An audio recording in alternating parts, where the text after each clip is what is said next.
Turner? Vento? Here. Wolf? Here. Zarin?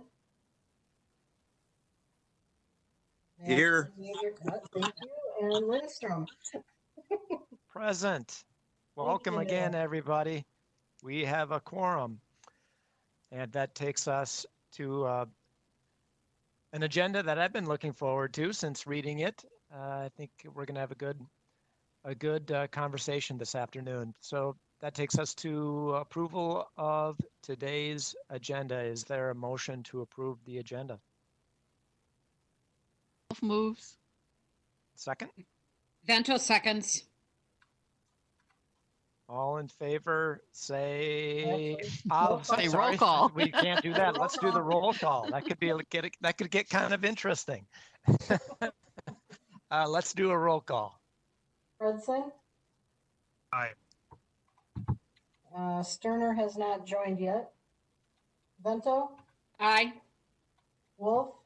Aye. Zarin? Aye. Lindstrom? Aye. That passes unanimously, taking us to the approval of the minutes for April 14th, 2020. Is there a motion to approve those minutes? Wolf moves.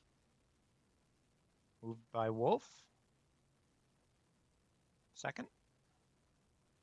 Vento seconds. Thank you. Very good. Roll call. Fredson? Aye. Turner? Vento? Aye. Wolf? Aye. Zarin? Aye. Lindstrom?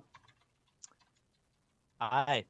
Thanks, Thank you. everybody. And that takes us to our consent agenda, where we have 3 items dealing with comprehensive plans and comprehensive sewer plans. Is there a motion to approve the consent agenda? Mr. Chair, since I'm the only one who has the city on that list, I will move approval of the consent agenda. This is Wolf. Wonderful. Thank you very much. And is there a second? Mr. Chair, this is Vento. Since the other 2 are being hesitant, I'll second. I'm noticing a trend here so far today. Okay, let's take the roll. Fredson? Aye. Turner? Vento? Aye. Wolf? Aye. Zarin? Aye. Lindstrom? Aye. Thank you. Thank you, everybody. And our one and only item on our non-consent agenda is a lease that is up. And is it Mr. Nordquist going to be making the presentation today? Yes. Excellent. Take it away. Okay, Mr. Chair and council members, I'm Bob Nordquist. I'm the manager of the industrial waste section in SSBU. Hey, Bob, can you maybe shut off your video? Business unit under Larry Rogacki. Bob, We your are audio is at really bad. Metro 94. We're housed there. And along with us, we have air quality. Bob Nordquist, could you turn off your video? You're Gladly. buffering on the feed. Thank you. Okay, I shut off my video. Does that make it better? Much better. Thank you. I did just shut off my video. It's showing off. Yeah, there's a little delay there to do it. Are we fine now? Okay. So I'm the manager of the industrial waste section. We are at the Metro 94 facility, along with the air quality and the conference rooms that the entire council has access to. And we have plans to move down to the new building that they are building down at the Metro plant. But our lease is up in June of this year, and we need to renew the lease. And so today we're here to get approval for an extension of the facility lease on a sole source basis. And I'd like to introduce my assistant manager, Martina Nelson, who has been working on this project. And she's in charge of our data and our budgeting for industrial waste section. So go ahead, Tina, why don't you take it?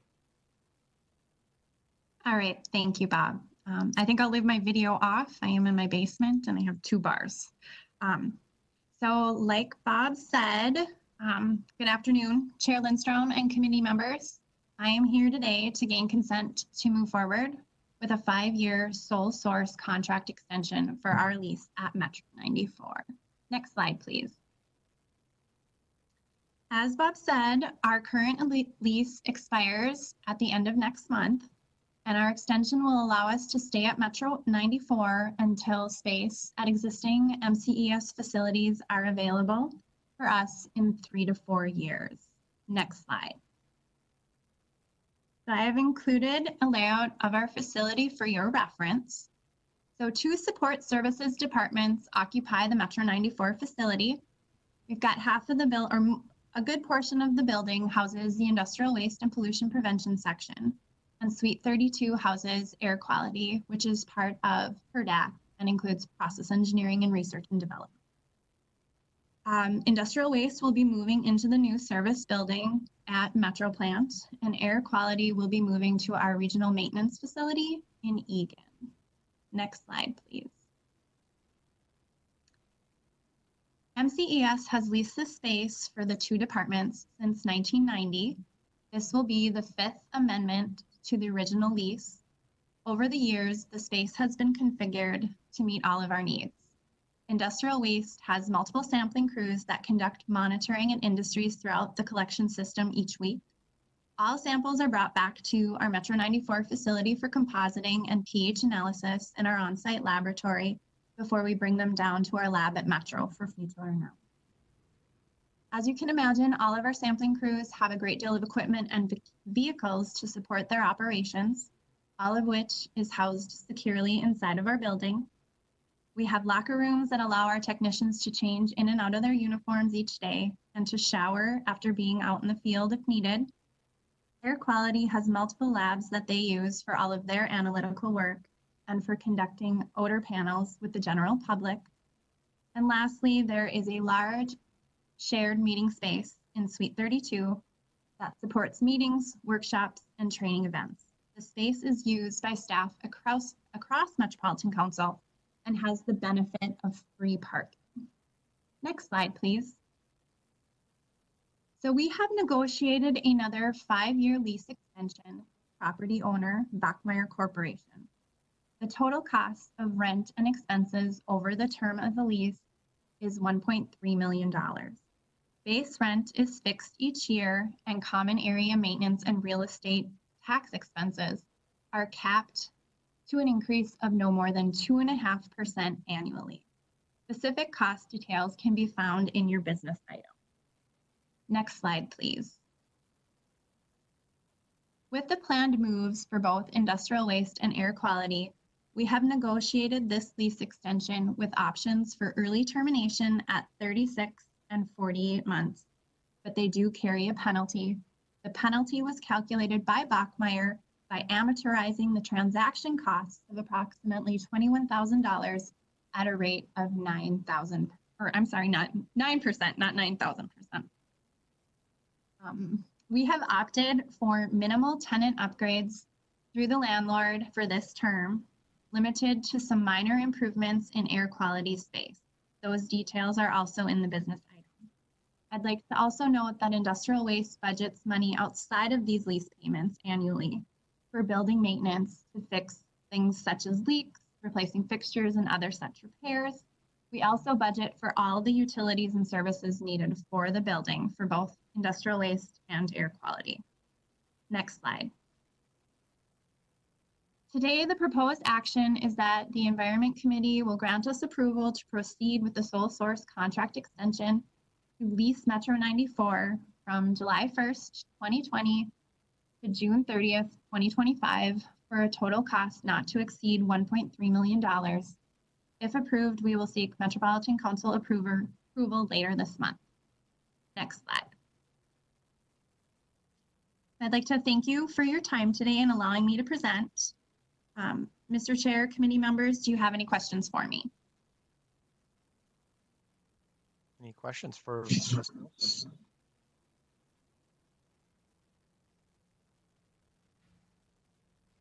Councilmember Zirin?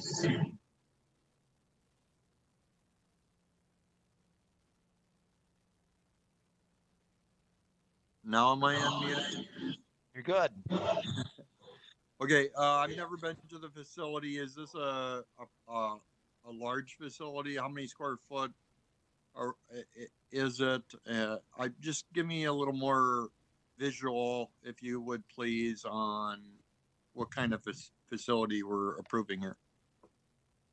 Sure. This is a spec warehouse. We lease 16,720 square feet. Essentially, we have all of one building.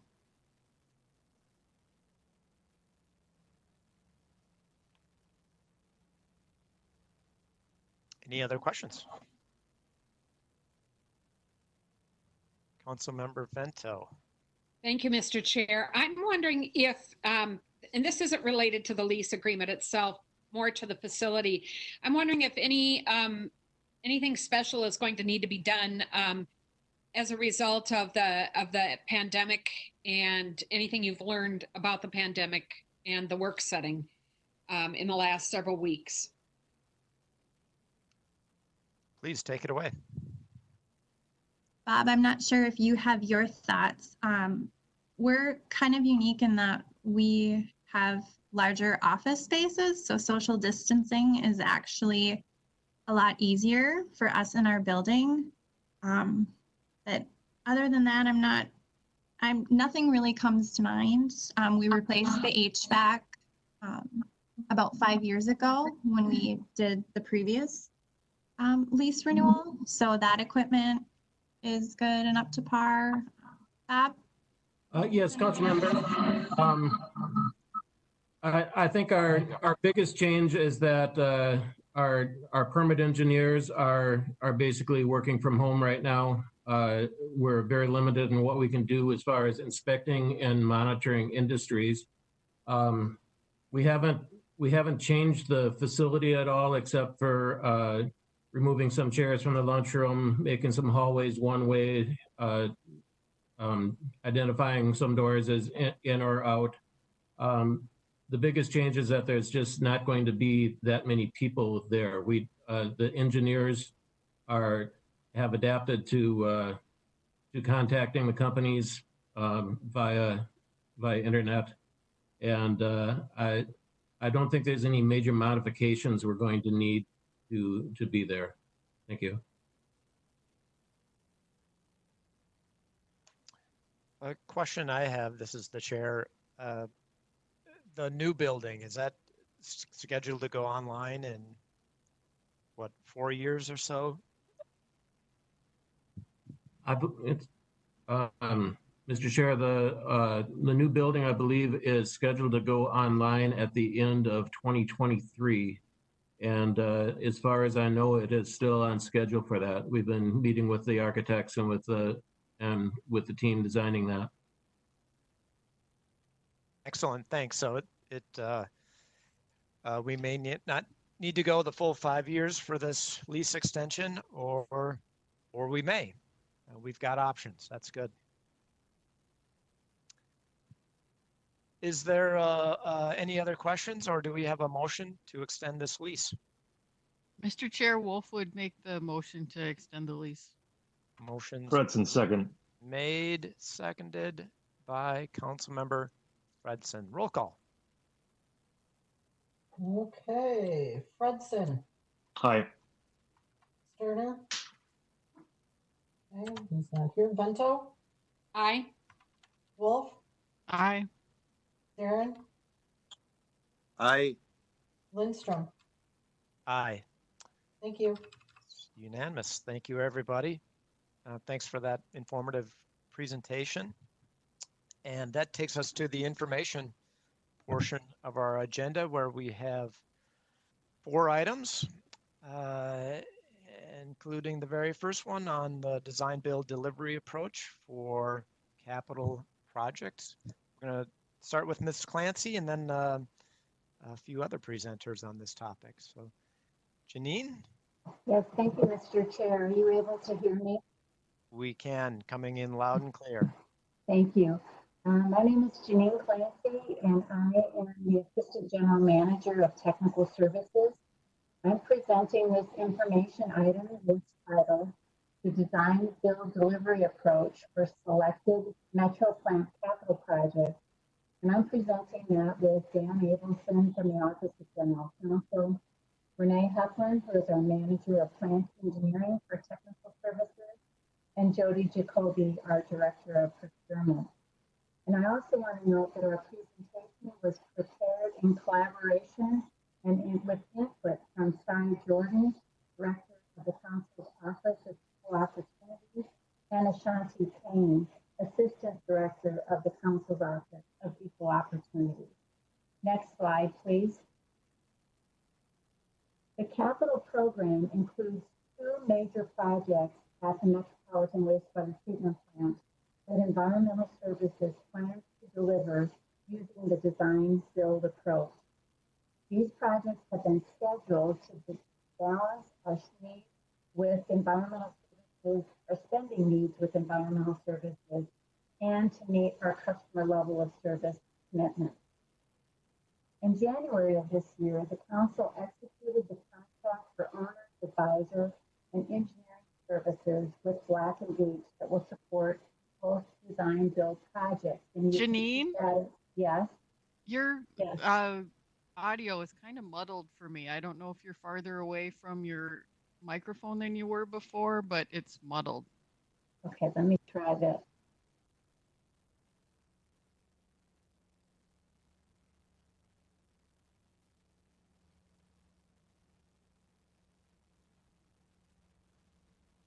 If you're still talking, I don't hear anything now.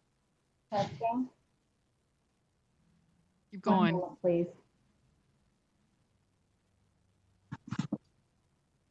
Okay, let me try. Can you hear me now? Okay, thank you. Thank you, Councilmember Wolf. So you can see on the top blue line, the owner's advisor and engineering services is identified from 2020 through the duration of the project till 2024. And that was a contract that was executed with Black & Veatch for $14 million earlier this year. As also shown in the schedule, the first design build project will be the Services and Laboratory Buildings project, which you just asked Mr. Nordquist about, with construction occurring from 2020 through 2022. The $30 million project will add a new office building and expand the existing analytical laboratory building at the Metro plant, allowing environmental services to relocate staff from leased office space and temporary trailers into permanent council-owned facilities by the end of 2023. Prior to starting construction of the services and laboratory building project, we will initiate a separate design bid build site preparation project to expand parking and provide multiple pedestrian access improvements. So you can see that we show the construction of the services building and the laboratory expansion, and then moving in 2020 through 2023.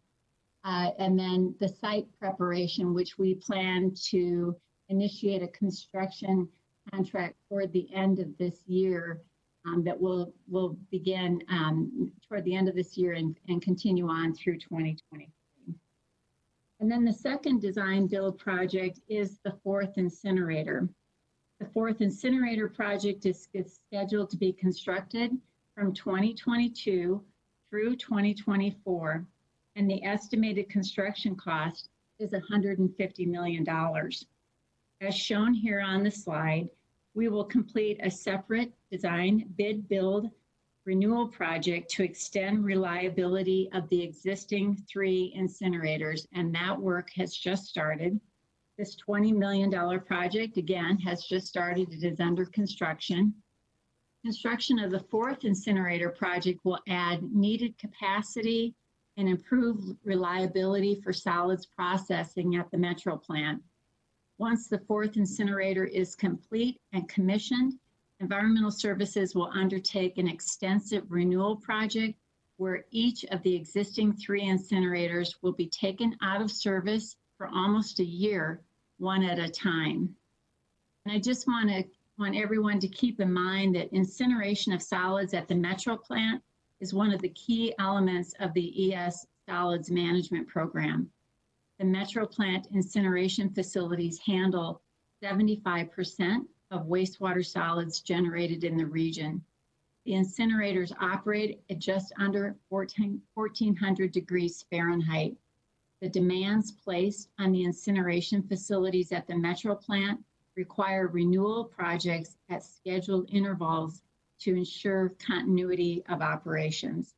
Next slide, please. The design, build, delivery of the services and analytical laboratory buildings project will support effective management of project costs and schedule. Design build will allow Environmental Services to tap into the innovative ideas of a design build team to balance sustainability objectives with architecture and wastewater treatment plant operations. The new services building, as shown on the map, will be located near the main entrance to the Metro plant. New office space will be provided for technical services staff that have been located in temporary trailers on the plant site for well over 30 years. And will also provide office staff for the staff located at Metro 94. And there will also be a few staff that will be relocating from Robert Street.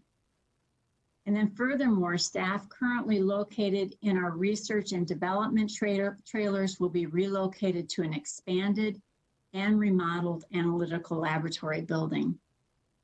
In total, the services and analytical laboratory buildings project will provide about 7,350 square feet of new workspace, including offices, conference rooms, a lunchroom, and sample receiving areas. Next slide, please. Design, build, delivery of the fourth incinerator project provides a single point of responsibility for system performance. This is really important because under the EPA regulations, the fourth incinerator will have to meet the most stringent air emission standards, much more stringent than the current permit limits for our existing incinerators.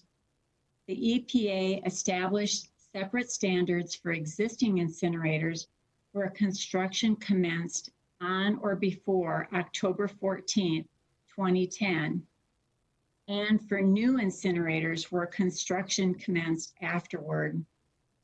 For example, the mercury limit for the fourth incinerator will be 3% of the permit limit for the existing incinerators. Next slide, please. Oh, excuse me. If you go back for a minute, Jason, thank you. By having the engineer of record, the incinerator manufacturer, and the construction contractor all on the same design build team, that team will retain sole responsibility for system performance. And I will review the basic difference between design bid build and design build with the next slide. So if you could move on, Jason, thank you. Next slide. The traditional design bid build, which is shown on the left side of the screen, this approach requires two procurements, one for the design engineer and one for the construction contractor. Almost all of our capital projects are implemented under this method. First, we execute a professional technical services contract with an architectural engineering firm that is selected based on evaluation of cost, quality of the proposal, experience of the proposer, and qualification of the proposer staff. After final design is complete, we execute a construction services contract with a construction contractor through a competitive bidding process. On the other hand, the design build approach, which is shown on the right side of the screen, involves a single procurement with a design build team that contains both the design engineer and the architect and the construction contractor all on one team. MCES has design build experience, which Renee will share later in this presentation. Although there are other design build models, I will only review the two-step fixed price design build model here because this is the one that we've chosen for the Metro plant projects. So the fixed price design build is a collaborative delivery method in which a single fixed price for both design and construction of a project is established when the contract is executed. The first step is a request for qualifications to select a group of qualified proposers. The second step is to issue a request for proposals to the group of potential proposers to select the design builder. The final selection of the design build is based on price and qualifications. The role of the owner's advisor is to help define the detailed project requirements and the design criteria sufficiently so that the proposers can accurately estimate the project cost. Some of the advantages of design build are reduction in overall project schedule, access to innovative ideas and technical experience of design build teams, and the management of project costs. So now I'd like to turn it over to Dan Abelson, who is one of is in our Office of General Counsel, who will provide the legal framework for design build projects for MCES. Next slide, Jason. Thank you, Janine.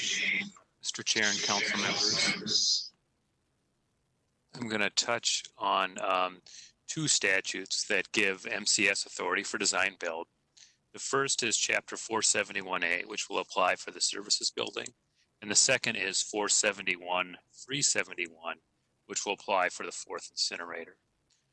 Under Chapter 471A, when you follow that chapter, standard competitive bidding requirements do not apply. Instead, the council merely has to solicit proposals from at least 2 vendors and hold a public hearing. So this statute would allow for design build delivery. It applies to capital intensive public services, which are broadly defined to include wastewater treatment and related facilities like the services building and the laboratory improvements. This authority is unique to the council. The chapter used to be broadly applied, but it was repealed in 2014 for entities other than the council. The other statute is 471-371, which, as I mentioned, will apply for the incinerator facility. This statute allows for design build of water and wastewater treatment facilities, both by the council and other municipalities that run water or wastewater treatment. This statute also addresses the MPCA approval process. In the typical design bid build scenario, the MPCA has to approve the plans for the project before the project is put out for bid. Now, in the design build scenario, this doesn't work because the design isn't complete at the time you put out the request for proposals. So under the statute here, the MPCA approves the plans for the facility after award of the contract and after the necessary design has been completed, but before construction. Another piece of the statute is that the design builder has to guarantee performance of the facility to permit levels for 12 months after operations begin. Next, I'll turn over to Renee Heflin, and she's going to provide more information on the design build work by other public agencies in the council and the concepts for the upcoming design build projects. Next slide.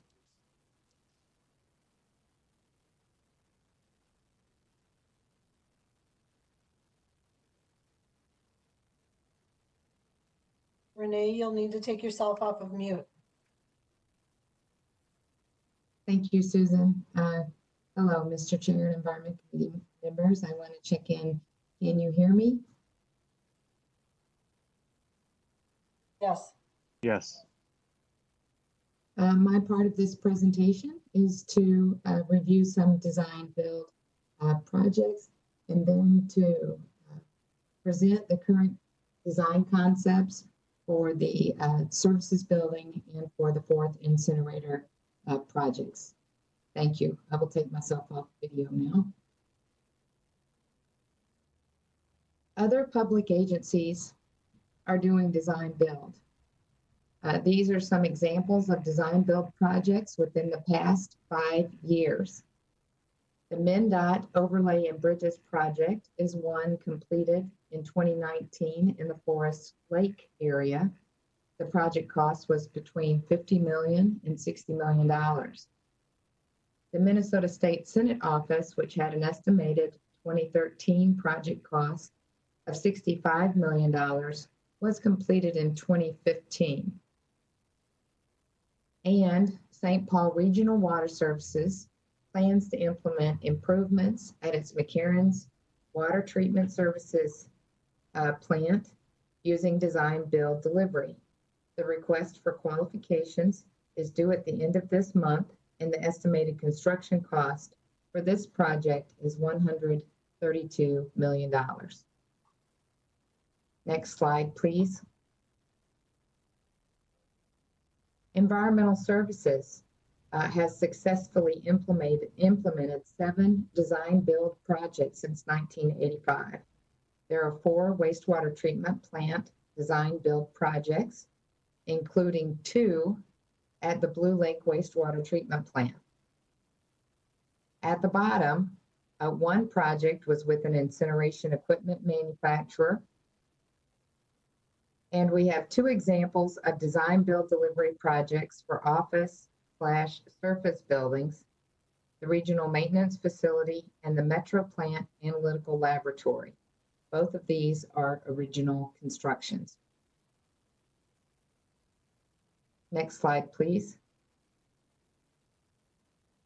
This is the current concept for the new Metropolitan Services building.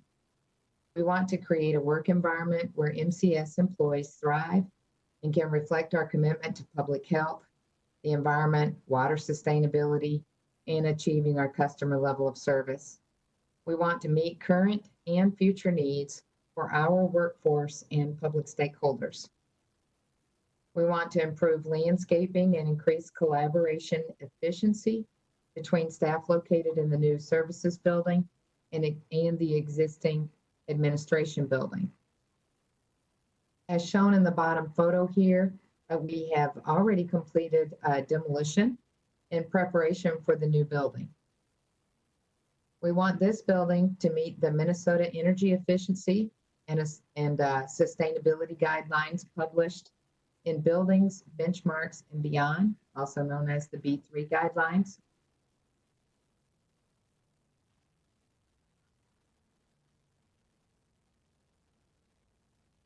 Next slide, please. This is the current concept for the new Metro plant 4th incinerator. We will install the 4th incinerator in a small 26,000 square foot addition to the solids management building. The existing solids management facilities were constructed in 3 projects. The first project was a design bid build project for civil site preparation work. The second project was the one we saw earlier, a design build with Von Roll, who was the incinerator manufacturer at that time. And then the third project was constructed the building and related facilities around the incinerator. The third project was design bid build.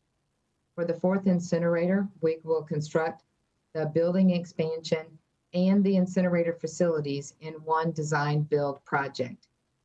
The reason for design build is the same as the original incinerator, to assign and retain a single point of system performance responsibility. Next, I will turn it over to Jody Jacoby to talk about how we can meet procurement objectives using design build. Next slide, please. Good afternoon, Mr. Chair and council members. Can you hear me? We Yes. can, yes. Excellent. My name is Jody Jacoby. I'm the Director of Procurement. And as Janine described, fixed price design build is a collaborative delivery method where a single fixed price for both design and construction of a project is established when the contract is executed. We'll complete the procurement in 2 steps. The first step is a request for qualifications process to select the group of qualified proposers, followed by a request for proposal from the group. The goal of the 2-step process is to encourage design builders to participate in the procurement.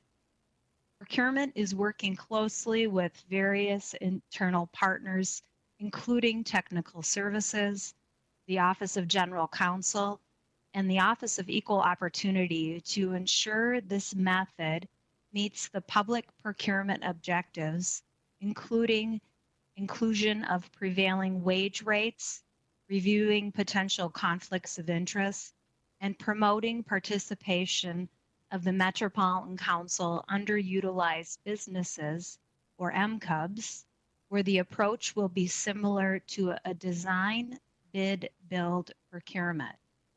The design builder will be required to pay prevailing wage rates for construction laborers and also be required to certify it does not have any conflicts of interest. These projects will not be funded with Minnesota Public Facilities Authority funding, so they'll fall under the council's MCUB program. The Office of Equal Opportunity will review the subcontracting opportunities and establish an MCUB goal for the design builder. They'll also be involved with outreach to the MCUB contractor and consultant community. Similar to design bid build, the Office of Equal Opportunity will meet regularly with the design builder to monitor MCUB participation and progress throughout the project. Mr. Chair and council members, the panel is happy to answer any questions you'll have at this time.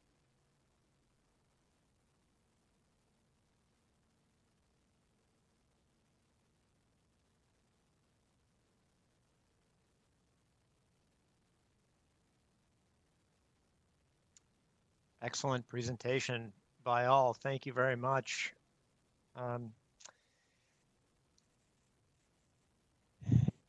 Any questions?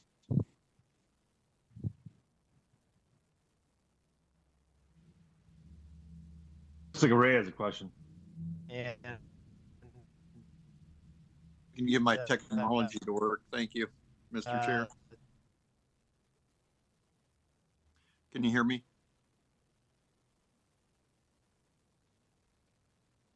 Yes. Yes. Well, thank you.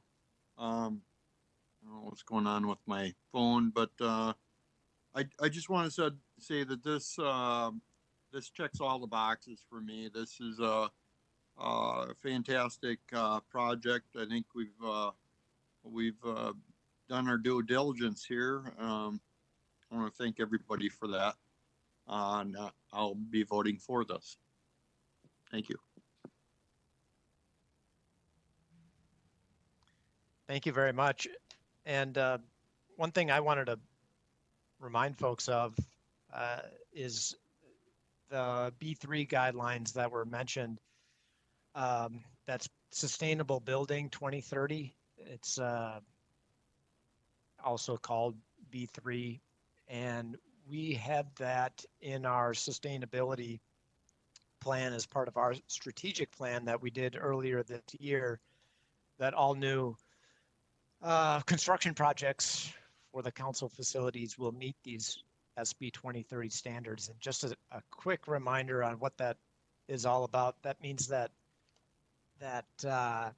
any new facilities, and by the way, this is voluntary, unless you receive state funds to do these projects. But if you don't, it's completely voluntary, and that means that this building will be 70% better in terms of energy efficiency and greenhouse gas emissions, than 70% better than an average wastewater treatment plant built back in 2010. So considerably more energy efficient than a wastewater treatment plant built just 10 years ago. So that's great to hear. Other questions? Chair, this is Chris Fretzen. Please. Yeah, thank you, Chair. I just wanted to say it's really helpful to have been down to the Metro plant for that tour, and I think about 1 year ago, right about now. So just wanted to say all the visuals, just knowing where all of the buildings that were identified on the presentation, having been inside to see them and knowing why they need to be replaced or added. So just look forward to getting out on the ground again when we can do that to see the remainder of the campuses. No doubt about it. All of those tours that we've been on, at least for me, I'm just starting to get to know what exactly you're talking about, because I've seen it, and for me, I need to see it and hear it sometimes more than once. So it's very, very helpful. And obviously, we will be talking about this major project many times in the months ahead, if not years ahead, certainly years ahead. Any other comments or questions? Councilmember Vento.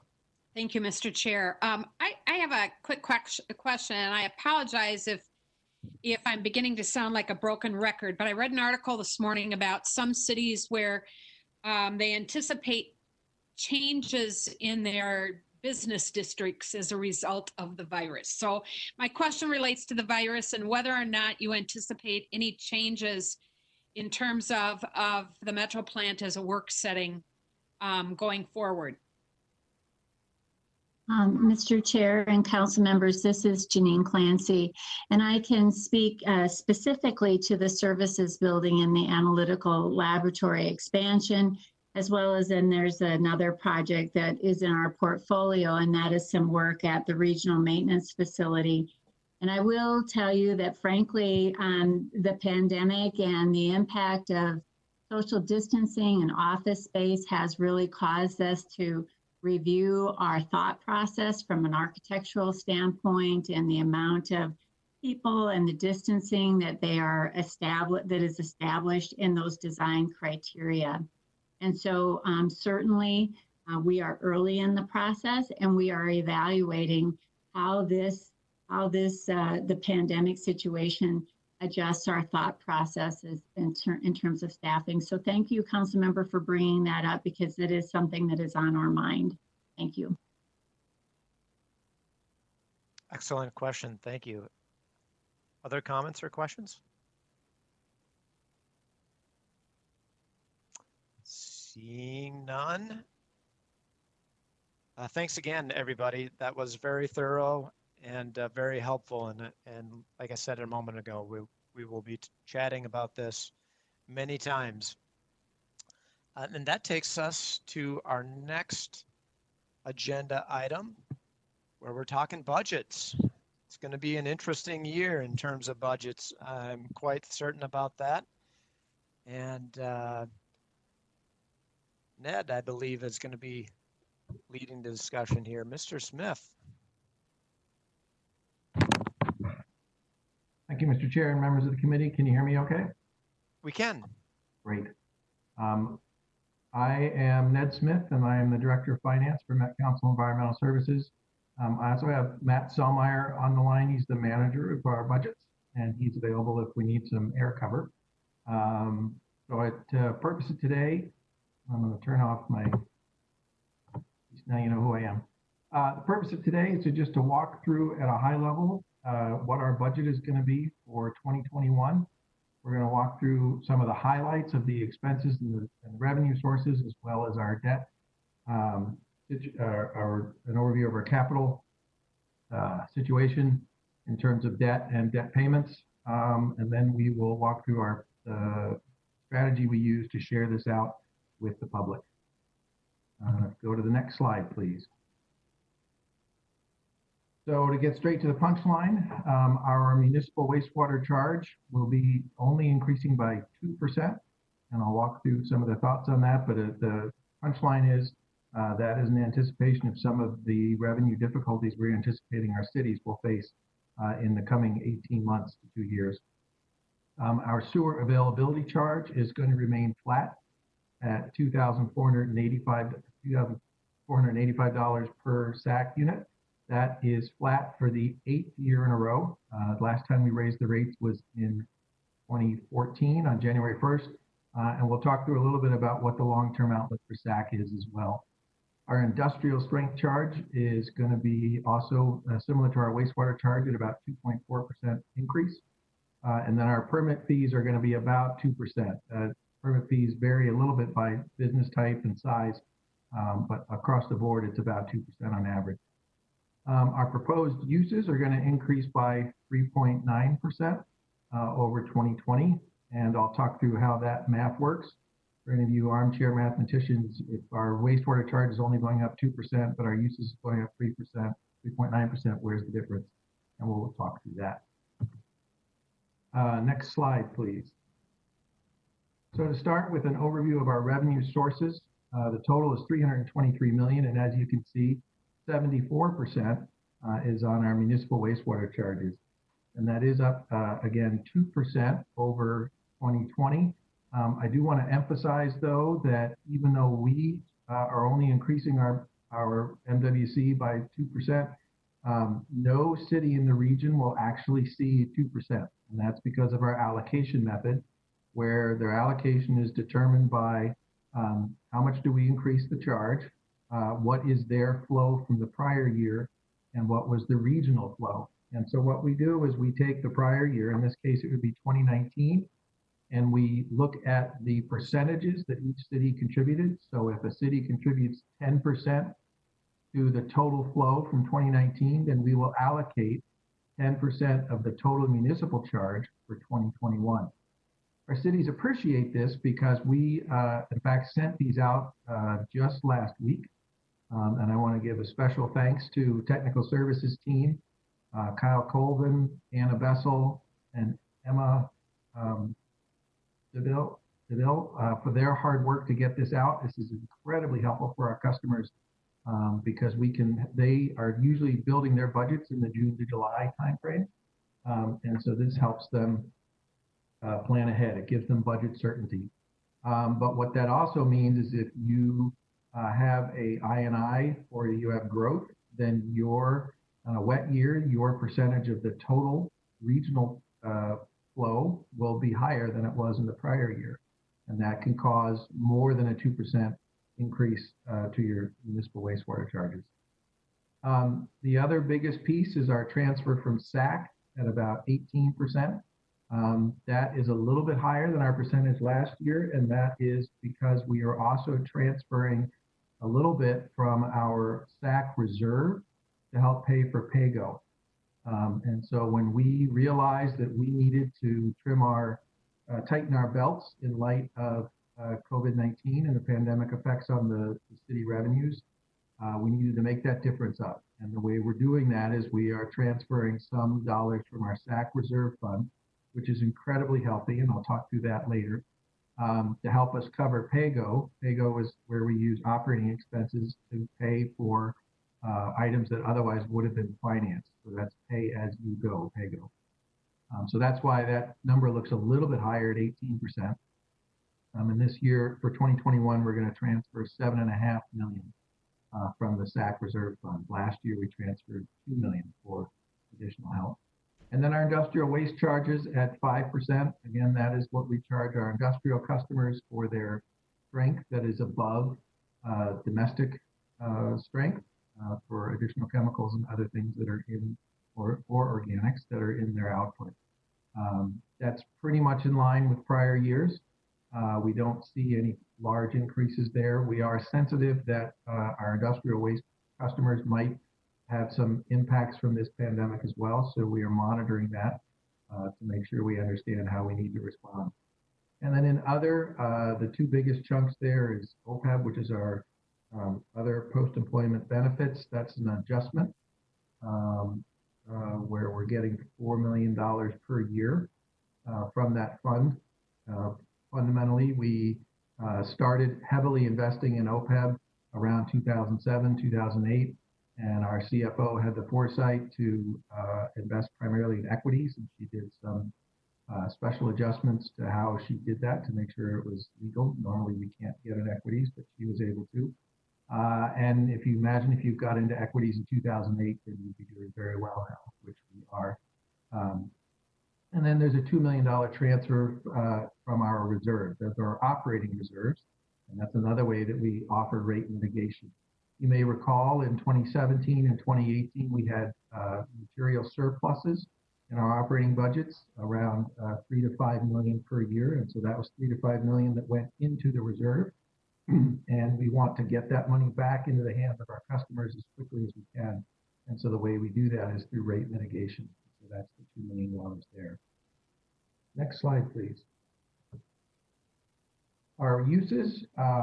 This is another one where the pies don't change much. Pie slices don't change much, but it's important to call out from year to year that your debt service is 48% of our expenses. And so that's about 150 million, a little plus or minus. And that is the largest expense we have. The second largest expense we have is salaries and benefits at 23%. And I'll do a little dive into how that's changing year over year. And then from there, it's pretty much evenly distributed across consulting and contracts, contractual services, materials, supplies, and chemicals.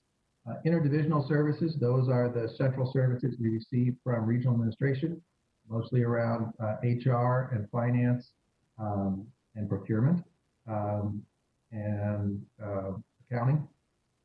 And then we have rent and utility and information services, the other big chunk there. And then rent and utilities, that's the rent that we pay for our offices at regional administration, as well as utilities for all of our plants. They go at 3%, and I'll talk about that more. And next slide, please. I want to talk a little bit about labor, just to show what the trends are there. We have 673 regular full-time equivalents. Those are what I like to think of as heartbeats or people in seats. And then if you include overtime, that's up to 703. I believe some overtime is healthy. I think if you have zero overtime, you don't have, you have too many people. So that is expected to see that a little bit of an inflation there. But we are seeing overtime. That's something we're closely monitoring, particularly around the pandemic and also anniversarying the impacts of the flood from last year. Our vacancy factor at 25 FTE. So vacancy factor is actually a negative number we put into our salaries and budget, salaries and benefits budget. And that's to account for the fact that as soon as somebody leaves, we don't backfill them the next day. So those, if we do choose that that's the best use of our labor dollars to backfill, it takes us a while to fill those. In the years past, it has been 30, and we are lowering that to 25. And the reason we're doing that is that we're seeing our retirements are actually slowing down. So we do not anticipate as many people leaving the utility as in by 2021 as they have in prior years.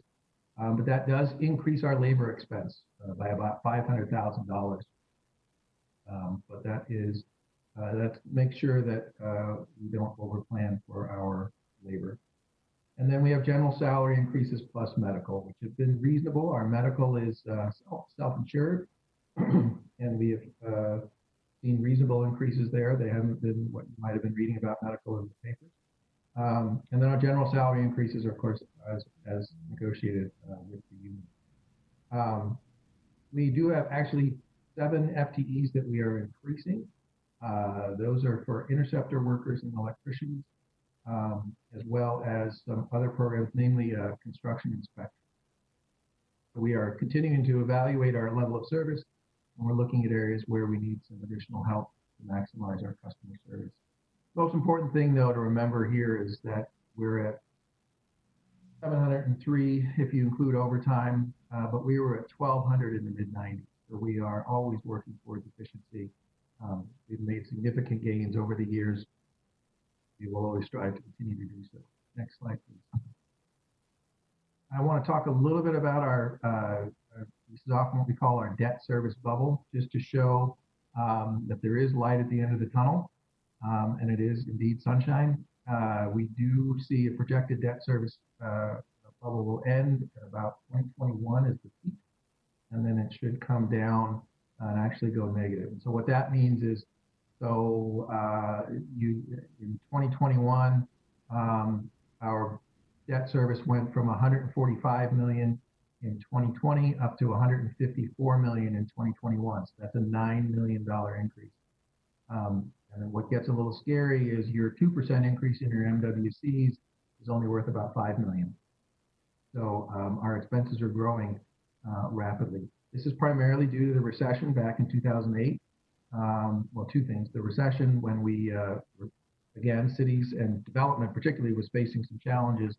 And so we pushed some of our debt service out into the future, and that debt service has come due. And then we also had some heavy investments in our interceptor program in the teens, and some of those payments are coming due also. But we do see, again, that should be coming down in the coming years, and we'll actually get some lower debt service payments year over year. Pay as you go, as I mentioned earlier, is using operating pay. Pay as you go is using the operating dollars to pay for what would have otherwise been financed. And we are keeping it pretty much flat at 11 million. That's primarily because the primary benefit of PAYGO is you get lower interest expense, and we're still in a period of pretty low interest rates. So there aren't a lot of investment returns to be had from increasing your PAYGO. In addition, we're still facing that debt bubble, so we don't have that much room left. In terms of wastewater outstanding debt, you can see our total debt portfolio peaked in 2018 at 1.3 billion, and then it's going to drop down to 1.2, and that'll be the case throughout the rest of the term. Oh, can we get to next slide, please?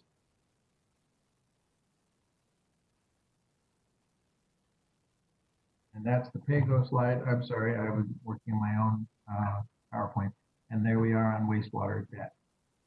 And this assumes 85% of our approved capital plan is spent, which has been our historic average. That might come up a little bit because we're doing more work in the plants. But for now, we are forecasting at 85% for our total debt. Next slide, please.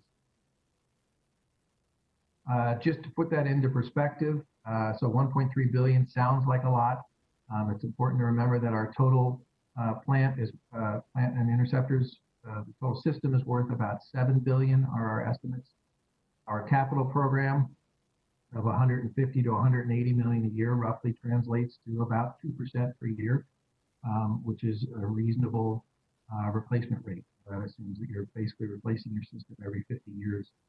Which is pretty in line with the average life cycle across the system. So again, 1.3 is frightening, but when you look at where our peers are, we are in the lower quintile for debt per capita. Those cities you see out on the right and the upper ends, especially Atlanta, Cincinnati, Washington, D.C., that I can speak to, all three of those have consent decrees with the EPA. I imagine the others do too. I just am not familiar with those. And a consent decree from the EPA is where you have a problem, usually from your combined overflows, and the EPA partners with you to come up with a spending plan, usually in the billions, anywhere between 2 and 10 billion over the next 5, 10, 15 years to mitigate those, usually CSOs, so that you can come back into compliance with EPA guidelines. We are very fortunate that our partners, that we've been able to work with our partners over time to separate our sewer systems so we do not have combined overflows during wet weather events. Next slide.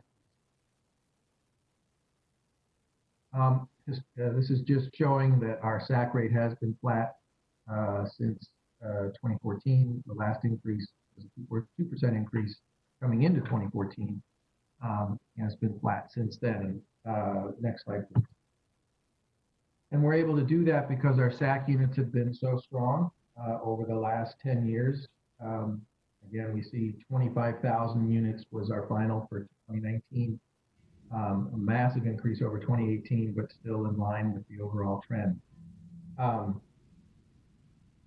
What we are seeing to date is the only SAC unit count we have is through February, and that was down about 10%, which again, if you're on a record year, that shouldn't be surprising. It'll be a couple more weeks until we have March data, but what we have been doing is measuring our SAC letters, which is the requests from the cities for us to do a SAC determination. That's not a pure correlation because of the determination. You could get one letter to build a stadium, and that would be 500 SAC units. Or you could get 100 units to remodel restaurants.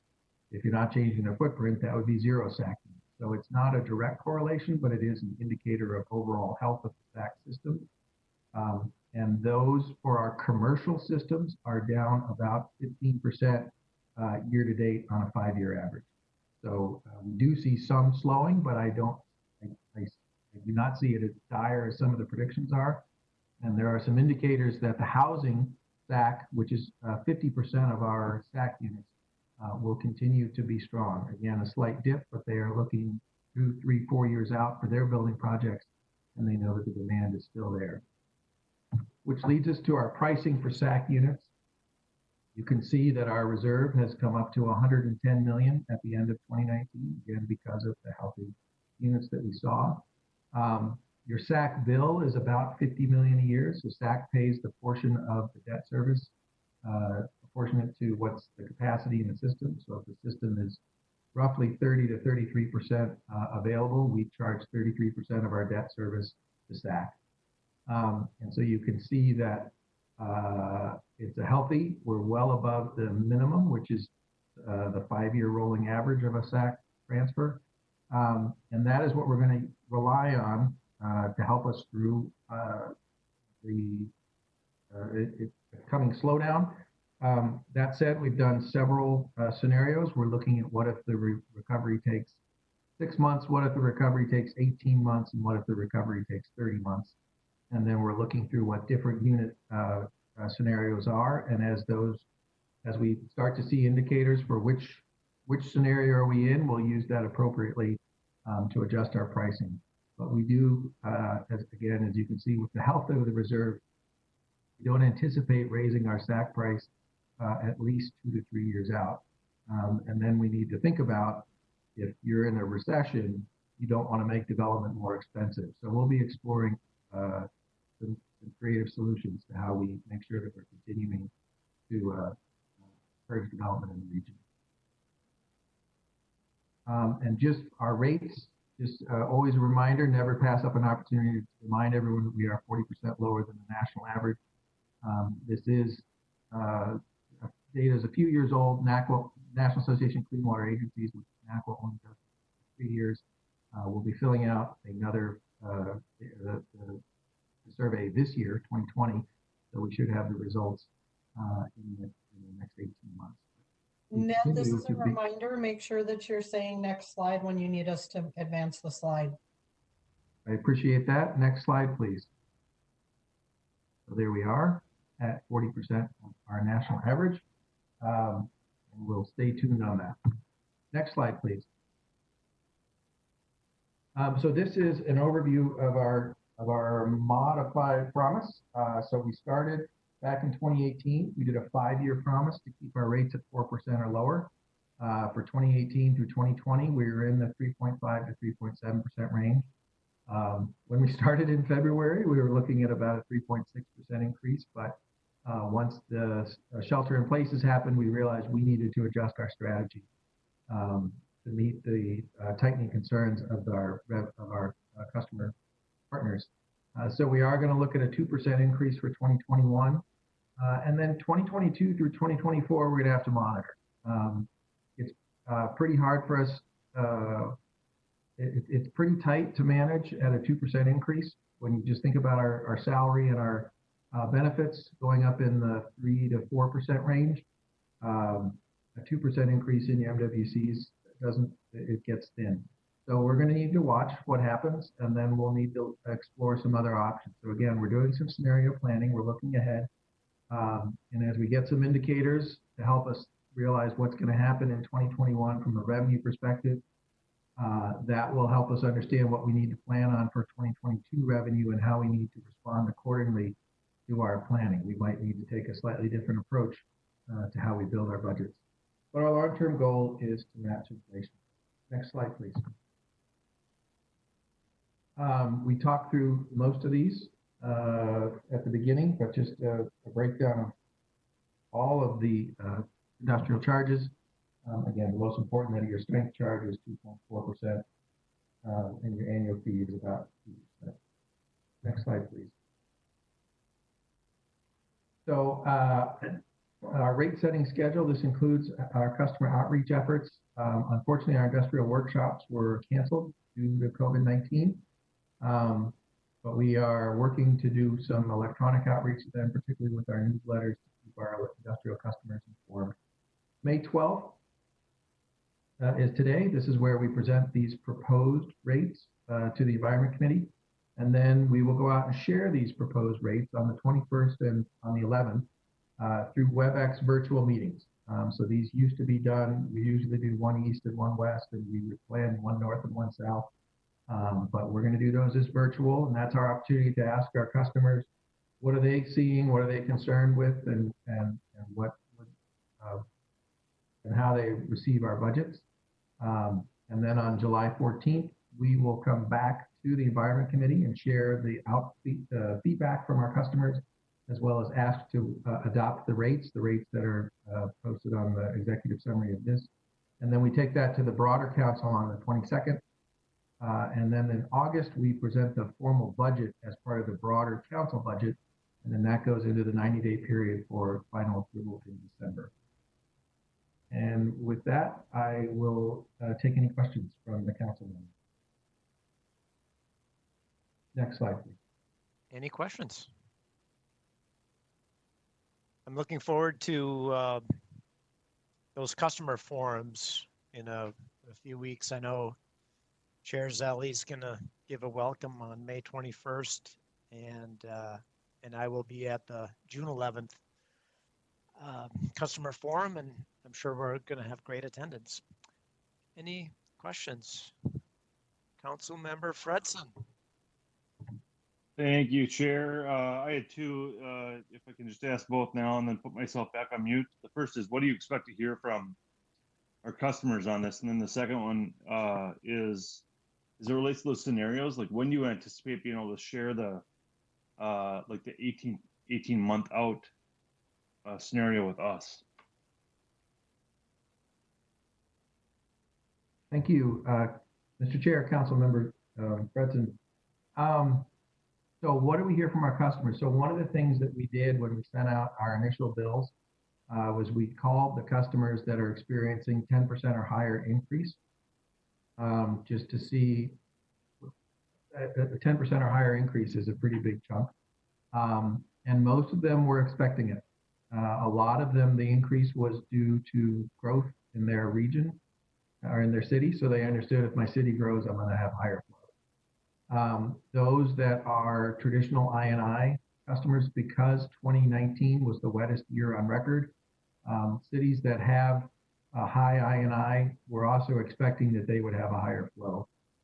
We did see some cities, though, where their aggressive I&I investments have paid off, and their increase was not as high. So I&I does work, at least on the public level. There still is more opportunity for private I&I, and that's another Environment Committee meeting. The scenarios, we can certainly share those at any time. They're built, and primarily what I wanted to do was understand when you have those scenarios, what's the impact on the reserve? And then what does that do to our pricing? That's all mapped out. The $1 million question on that though is, when do you know? When do you know which scenario you are in and how much longer is it going to last? That's part of what we're monitoring. But again, we're not seeing a dramatic drop off yet, but we'll stay tuned. We'll keep monitoring.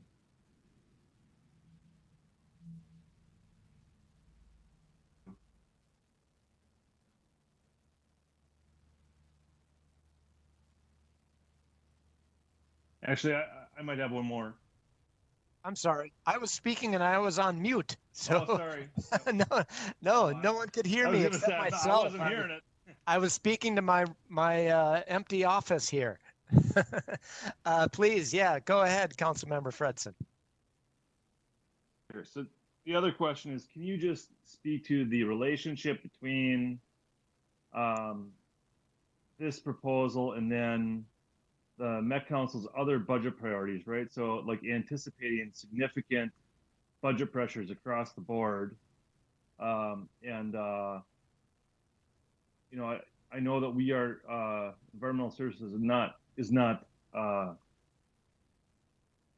feel like we're in a better place than say Metro Transit, right? And so the question is, if we are not maximizing the ability to bring in revenue, frankly, can you talk about the relationship with other parts of the Metropolitan Council budget, like Metro Transit specifically? Mr. Chair and members of the committee, so we are fiscally separated from the rest of the council by law, by statute.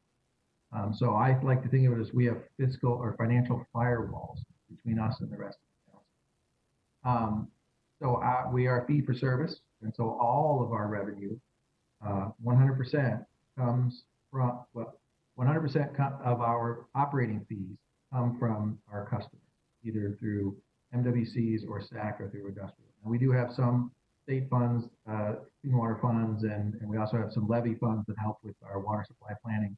And then we also get some pass-through grants, but our operating is strictly fee for service.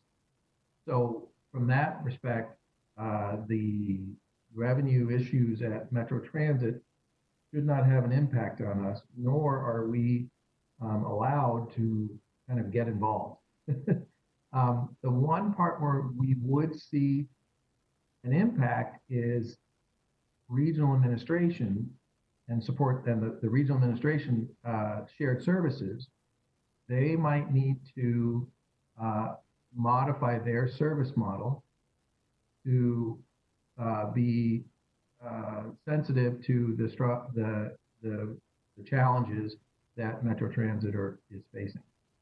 So we could see that they might have lower expenses for IS, lower expense. They might try to trim their expenses, and those expenses, because we are on a pretty strict allocation model, where and it's also based on a fee for service. So an HR representative, when they do recruiting for us, they bill their time to us. When they do their recruiting for transit, they bill their time to transit. That's true with IS. Our projects are allocated based on, there's different metrics depending on which kind of information services it is, but we're billed by the number of computers we have.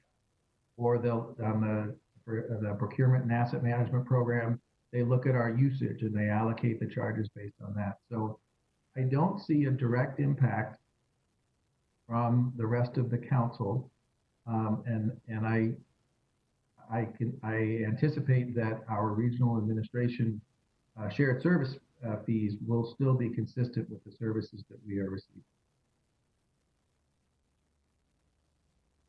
Excellent question. Thank you.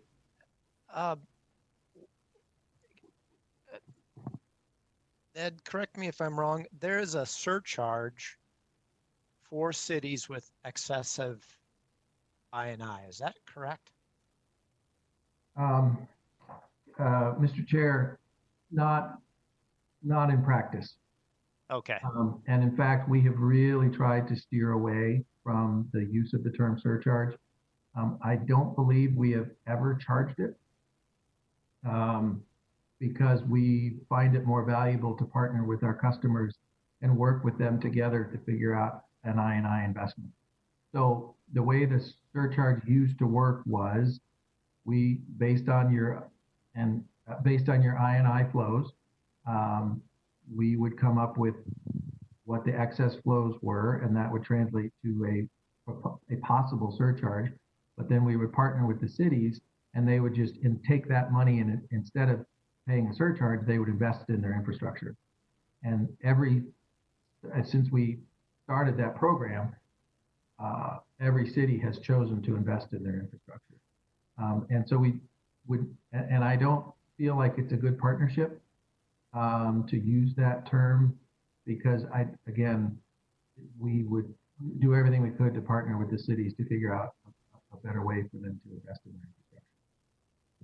Well, that makes a lot of sense to me. And as you noted a few minutes ago, we were using the allocation method. So if your allocation is like in the example you gave, 10%, you're being charged more.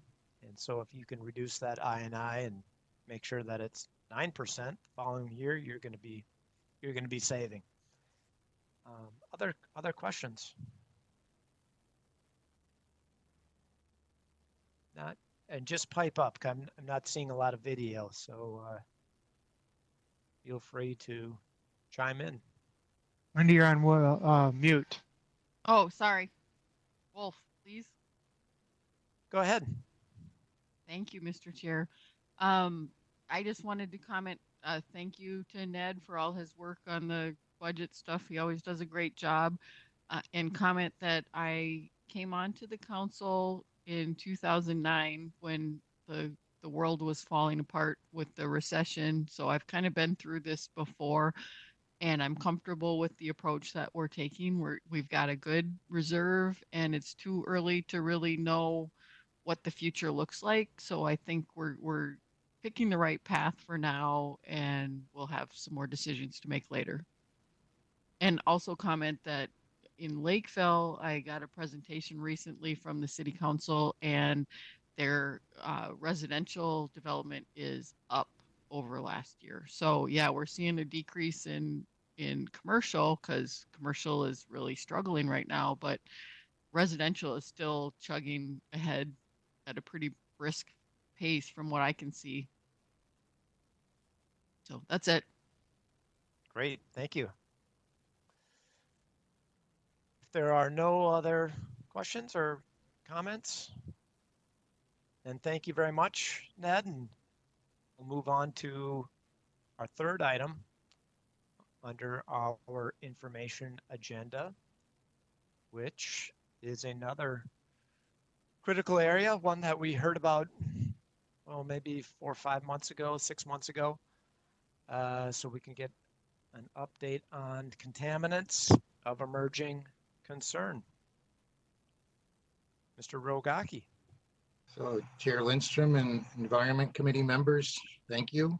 So I'm Larry Rogacki, Assistant General Manager of Support Services, and one of those services is Research and Development.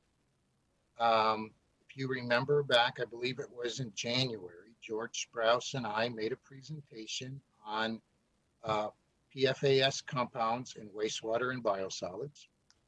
And towards the end of that, one of the committee members asked a question about, could we come back and talk about compounds of emerging concern? And so as we were putting together this presentation, all of a sudden we ran into a pandemic, and it's changed a little bit of our focus. And so what we have for you is a presentation that has a lot of very current research included. So I am very proud to be here with two of the smartest people I have ever worked with. George Sprouse, our Manager of Process Engineering, Research and Development and Air Quality. Steve Baylog is our Principal Research Scientist. He's been in R&D with us for almost 30 years by now, and has worked all kinds of cool projects. So at this point, Steve, it's all yours. Thank you, Larry. I'm going to turn my camera off here. Can you hear me, everybody? We can, thank you. Yes. Okay, very good. Thank you again, Larry. Chair and members of the committee, thank you for the opportunity to present this information item today. Contaminants of emerging concern is a term of art used by environmental scientists to describe polluting substances in ambient waters that are not yet regulated, but which may pose a threat to human and/or ecological health. The fact that they are considered to be of emerging concern reflects the substantial uncertainties and unknowns around their potential impacts on human and ecological health. While these substances are not yet regulated, they are definitely receiving attention from regulatory agencies, and one can anticipate future scenarios in which regulatory action could occur. As you know, wastewater treatment plants collect and treat wastewaters from domestic, commercial, and industrial sources and discharge the treated effluent to ambient receiving waters. Modern treatment plants were originally designed to remove solids, nutrients, and oxygen-demanding substances from wastewater, and are quite effective in doing so. Treatment methods they use, however, are somewhat less reliable in removing many of the newer man-made substances in common use in our society. As a result, wastewater treatment plants are now viewed as major point sources of some of these emerging contaminants. As Larry mentioned, back in January of this year, George Sprouse presented an information item to this committee regarding one very important group of emerging contaminants, the perfluorinated alkyl substances known as PFAS.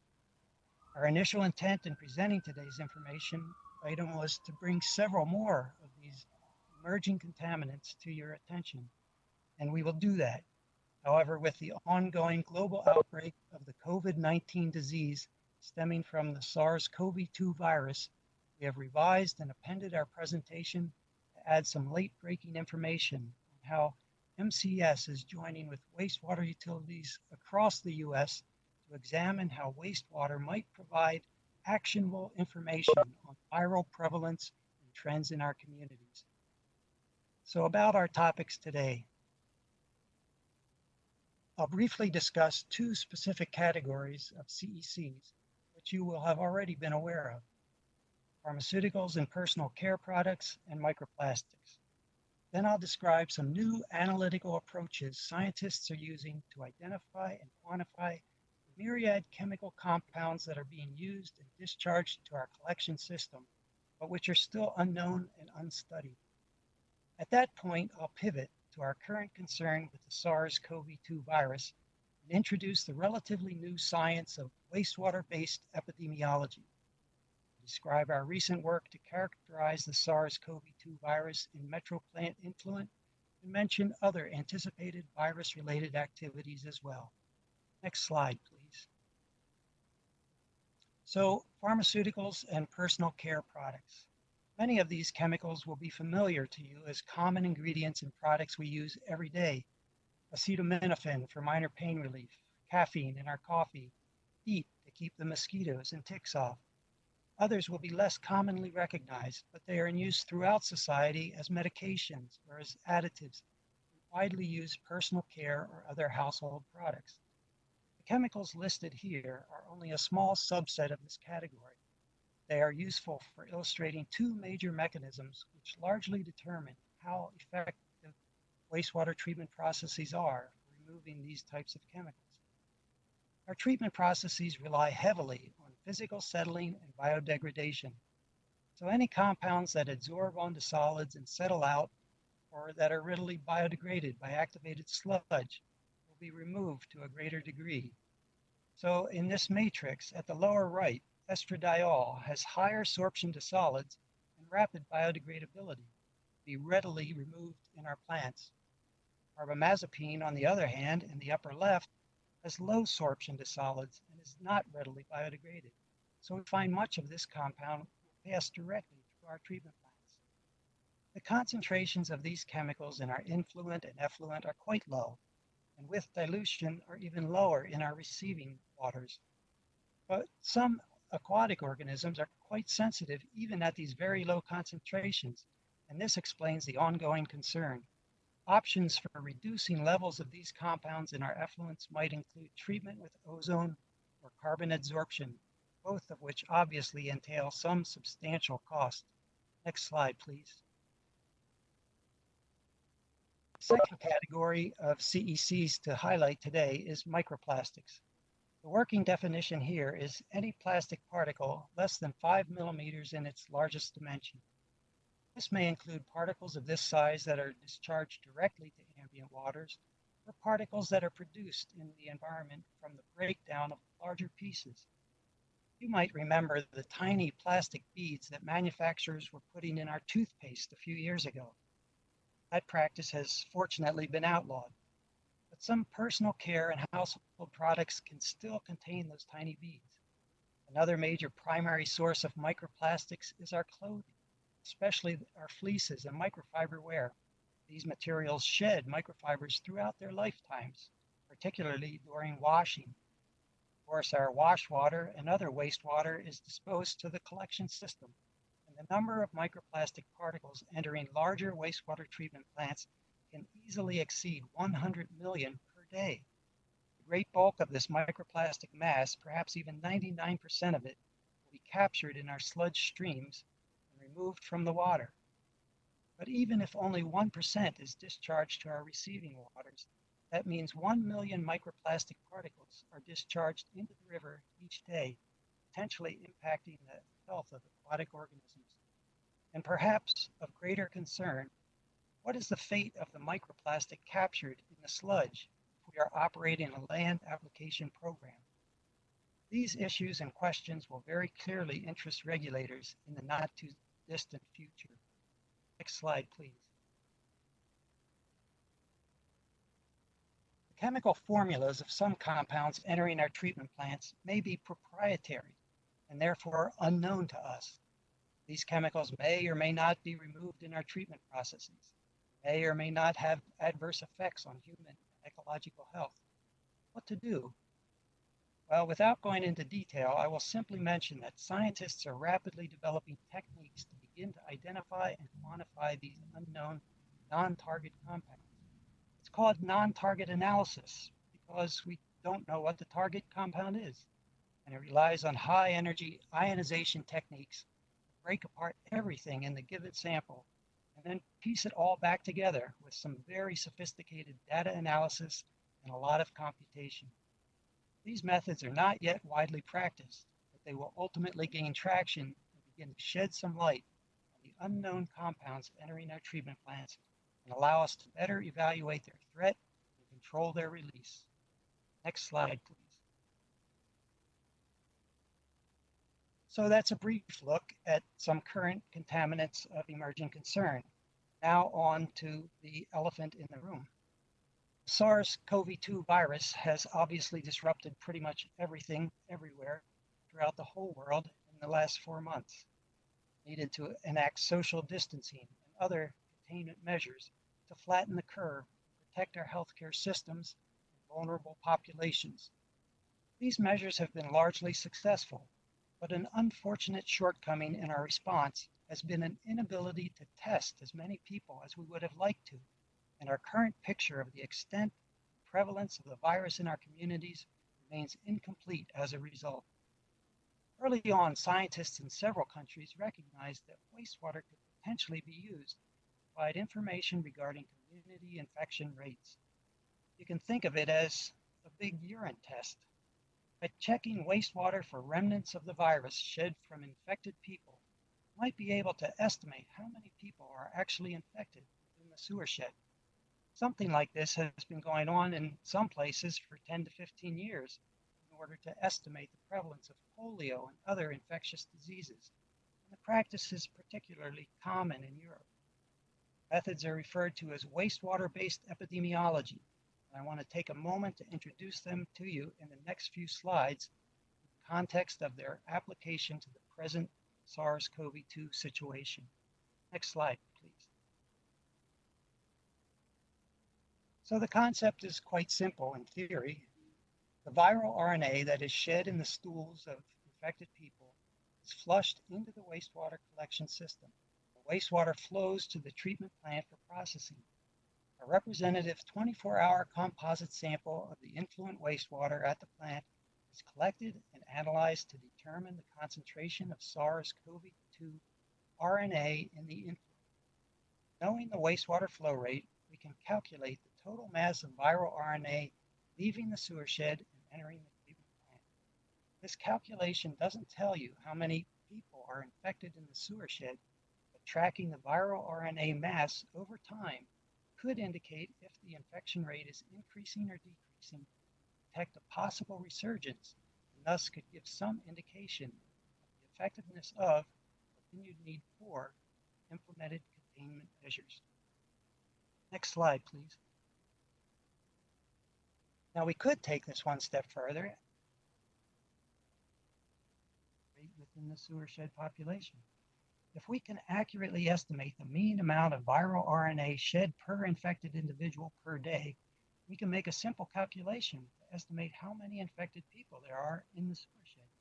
So the number of infected people will equal the total mass of viral RNA entering the plant per day divided by the mass of viral RNA shed per infected person per day. In practice, this approach is somewhat more complicated, primarily due to uncertainty in the amount of viral RNA shed per infected person per day. This value is expected to vary for individuals based on age and gender, where they are in the course of their disease. There are, in addition, uncertainties with just how well the RNA travels in the sewer, whether there is significant loss in transit. On top of all that, the actual measurement of the concentration of viral RNA in wastewater is not quite as straightforward as its measurement in, say, a nasal swab. Wastewater is a complex, time-varying mixture of myriad substances, and extracting a relatively pure sample of the target RNA can be a challenge. The wastewater matrix itself can interfere with the extraction and analysis, so these measurements necessarily require added quality assurance procedures to yield defensible results. Next slide, please. So the analytical methods actually used to measure the amount of RNA in a nasal swab or sample of wastewater are quite amazing in themselves. Basically, scientists do a kind of molecular photocopy using enzymes to turn the viral RNA into DNA and then replicating strands of this viral DNA in a repetitive cyclic procedure, with the number of strands doubling with each cycle.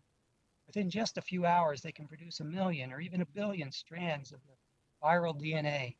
By measuring how many DNA strands they end up with and knowing how many doubling cycles they performed, they can back calculate how many strands of viral RNA are in the original sample. Now, one advantage of the wastewater-based epidemiological approach is that the total number of samples you need to analyze is reduced by several orders of magnitude. So the analytical reagent and kit shortages that we're currently seeing in clinical settings won't be a problem. And if it takes you several hours to run a single sample, well, that's fine, because you don't have 1,000 samples waiting in the queue.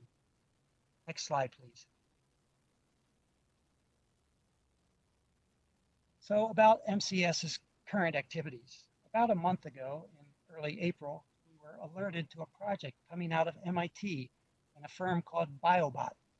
This company was established in 2017 by researchers at MIT to develop and provide wastewater-based epidemiological services, and as they say, quote, transform wastewater infrastructure into public health observatories, end quote. On April 7th, the MIT BioBot group posted a preprint research paper describing their observations of the SARS-CoV-2 viral RNA in raw wastewater at a treatment plant in Massachusetts, showing that they could indeed measure the RNA in wastewater. It was essentially a proof of concept paper laying out their methods for scientific scrutiny. Simultaneously, BioBot was enrolling wastewater treatment plants across the country and ramping up their internal operations to accommodate project expansion. By April 15th, MCES was enrolled in the project. One 24-hour composite sample of Metro plant influent has been shipped to BioBot each week since April 21st. As of yesterday, 385 treatment plants in 42 states are participating in the project, along with 15 international sites.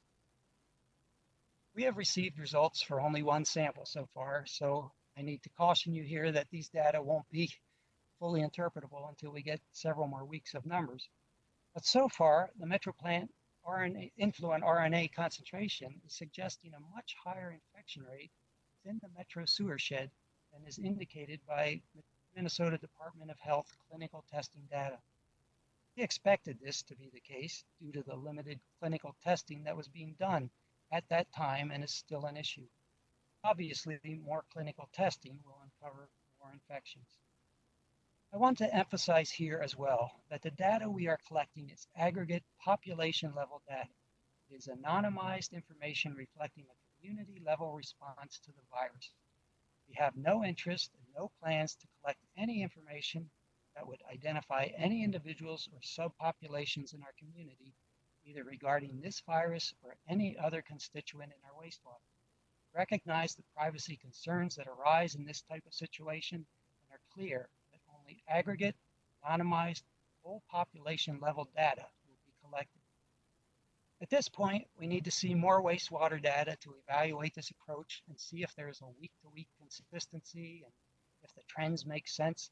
It's too early to make any scientific judgments about these results, but we continue to believe these methods are viable and have the potential to help us track the SARS-CoV-2 virus in our community. We are currently enrolled in this BioBot project through the end of May. Our cost per sample so far has been $120. Starting in June, the cost will increase by a factor of 10 to $1,200 per sample. We obviously will have a decision to make very shortly on whether to continue at this higher cost. We are also aware and supportive of University of Minnesota project titled Monitoring Emerging Viruses in Minnesota's Urban Water Cycles. This project will build local skills and capabilities for measuring and tracking viruses like SARS-CoV-2 in wastewater and drinking water supplies. Having local experience and capabilities in place will help our community and state be better prepared to apply wastewater-based epidemiological methods in addressing future viral infections. We have submitted a letter of support to the project leaders as they currently seek funding at the legislature. We hope that project can get underway next year. Finally, George and I spoke this morning with faculty in the University of Minnesota Medical School in Duluth about a brand new project surveying SARS-CoV-2 viral concentrations in raw wastewater at treatment plants across Minnesota. So far, they have 17 treatment plants enrolled and are expecting additional participants as well. If all goes well and as planned, we will be providing them with weekly Metro influence samples through December, which could provide some useful information if there is a viral resurgence in the fall. And it's notable that the only cost to us for this project will be for sample shipment.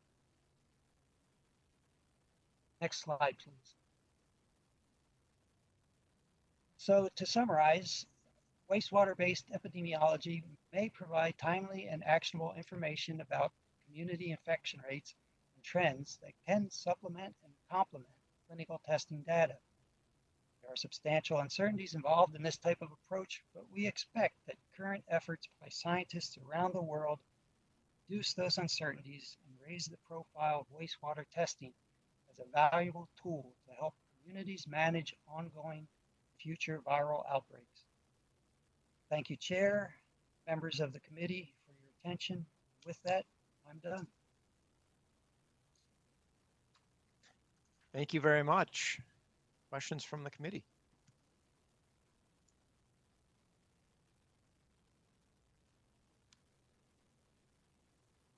Any questions out there? Councilmember Vento has a question. Please go ahead. Well, this was a great presentation. I really appreciate it. Thank you very much. I have a somewhat related question that you may not be able to give me an answer to, but I received a text or an email from a nonprofit environmental organization talking about the pending environment omnibus bill and the the state Senate. And in it, it's my understanding that includes a quote, forever, end quote, air pollution holiday for industrial polluters, a groundwater gag rule that would prevent agency staff from discussing the state's groundwater management area work with the public. And then thirdly, gutting statewide solid waste diversion programs. I'm curious as to whether any of you have any observations about that and how it might affect a future presentation like this. Thank you. Great question. Please, if you're aware of any of those items, go ahead, or we may have to refer that question to our legislative experts. I can speak for myself that I'm not familiar with those issues or that proposal. Perhaps Larry or George can chime in. Sorry. So this is Larry. Yep, this is Larry Rogacki. I am very vaguely familiar with this. I haven't really given it much of my attention because you never know where these things are going to end up. But I think that, we can ask Judd for his thoughts or his involvement. He's a lot closer to what's going on in the legislature. But as far as any actions we're taking or tracking, only been paying, a brief bit of attention to it up at this point. We'll just, we'll see what happens with this. I'm out. I know I would be interested in that topic as well. So maybe that could be a takeaway. If we could check in with Judd on those questions and inform the committee, that would be great. Other questions? Councilmember Wolf. Thank you, Mr. Chair.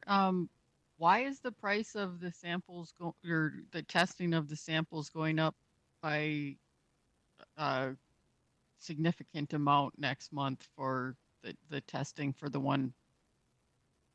Well, was a question we asked as well, and I think for me it seems like they're striking while the iron is hot. I don't really know, and it wasn't expressed to us up front when we got started at $120 that in 6 weeks we're going to raise your price by a factor of 10. So it was a bit of a shock, and it's caused us to have to rethink the whole thing. And fortunately, we've had this conversation this morning with people at the University of Minnesota who are suddenly interested in doing something like this and have already started to get some people involved around the state. And I can't really say yet whether,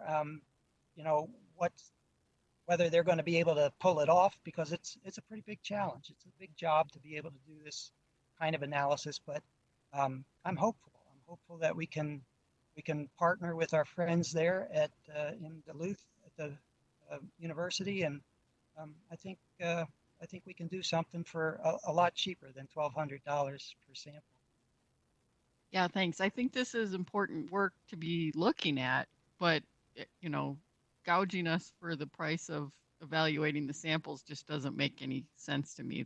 If they want people to be working with them, they need to be working with people too, and not just trying to make money off of them. I agree. I think they're going to find a lot of people are going to drop out because I don't think they really understand the business that we're in. They're academic people, and not to say anything bad about that. I'm kind of an academic person myself, but I think they're going to learn something about economics in this project. Are there options to? Did you say weekly we're sending out a sample, or? Yes. I mean, could you go every other week or once a month, or we haven't explored those types that of yet. options? Yeah, I'm not really sure. We haven't explored that with them yet. I mean, for me, it would be, this is fascinating information that we would be getting back and the question is, okay, well, what do we do with the information then? How does that guide the state's Department of Health in their decision making, or our cities? Kind of like, okay, it's great now that we have this information. Now what? Is it just interesting information, or is it or what? I mean, that's the question I would have. And like you alluded to, are there other partners out there that could either take up this work or share in the cost? Though that's kind of where I'm heading. Well, I think you've got a very good question, Mr. Chair, about what we would do with this information. We haven't reached out to the Department of Health to ask their opinion about doing this. I'm frankly surprised that they haven't reached out to us, given the fact that there are other people around the world using this particular technique to actually try to get a handle on what their community infection rates are, and have done it for other infectious diseases, not not for SARS-CoV-2 explicitly maybe, but it's a common technique now around the world to try to understand your local, your community health from your wastewater. Yes, we would obviously have to try to reach out to people and try to get people involved and hopefully convince them that we've got something that could be useful to them.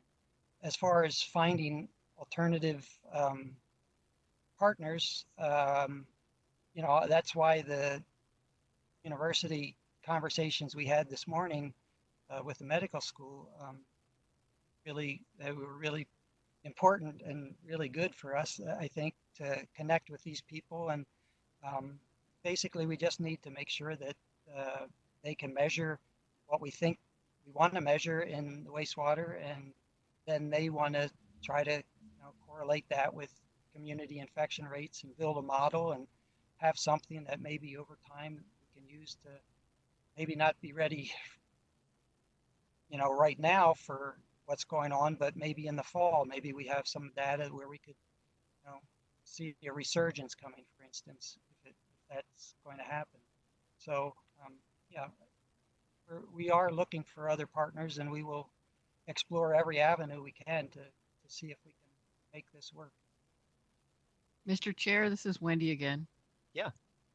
Thanks. I had a meeting with the Olmsted sub-cabinet yesterday, and part of the discussion was the COVID business. And I think Department of Health has kind of got their hands full right now on a number of levels. Yeah. So they may not even be thinking of this. I think it's a useful way to look at, if we can figure out what the level of exposure is for the community without violating individual people's rights, it can be a very useful measure of where we're at. Yeah, no question about it. Yeah, please go ahead. Yes, Member Wolf, thank you. Yes, I agree. I mean, we think that it has power, and we think that it it could be very cost effective as well. It would cut down on the number of samples that you need enormously. It's still early in this situation for us to be able to say we've got something, we can do something with this. But at the same time, there's a track record here for other diseases and other places, and so I feel fairly confident saying that there could be something to this, and we certainly need to at least explore it. That's what we're doing. Well, I'm anxious to hear where this goes, and very much appreciate the update, and certainly glad that we're participating with the other 150 wastewater treatment plants, at least initially here, and giving it a go and trying to be creative about it. We'll see where it heads. And any other questions or comments?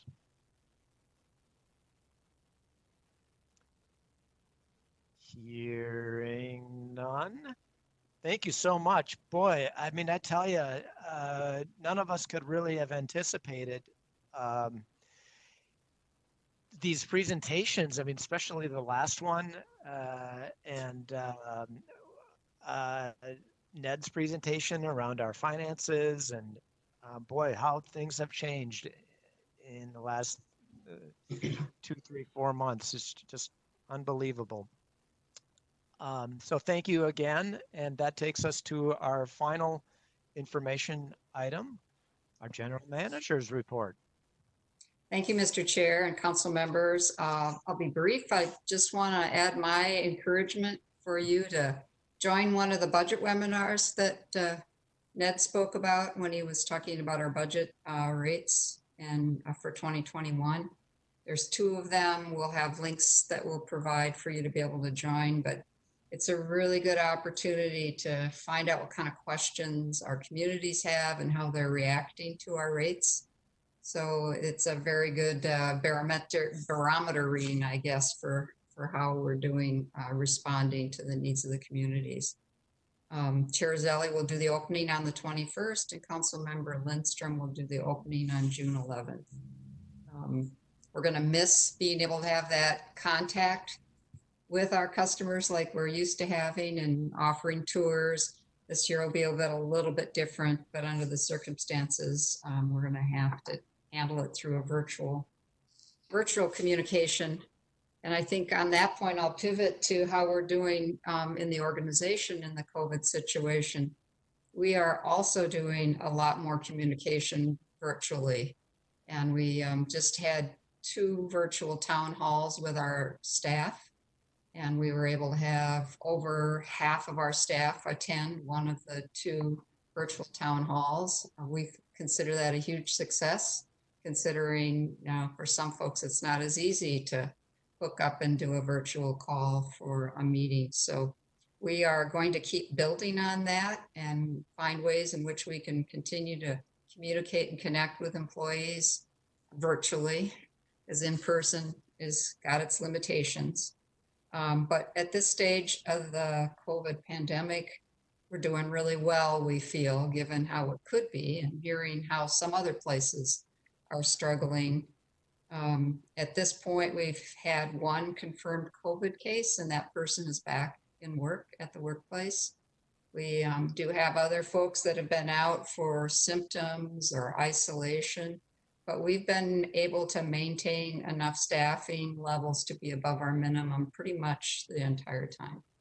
So that's good. And we're trying to make sure that, while we deliver what matters, which is our wastewater services, we're also trying to take care of ourselves and each other. So people are putting in lots of hours trying to interpret the next round of CDC changes and how are we going to deal with leaves and respond to illnesses and what cleaning routines we need and what communications do employees need.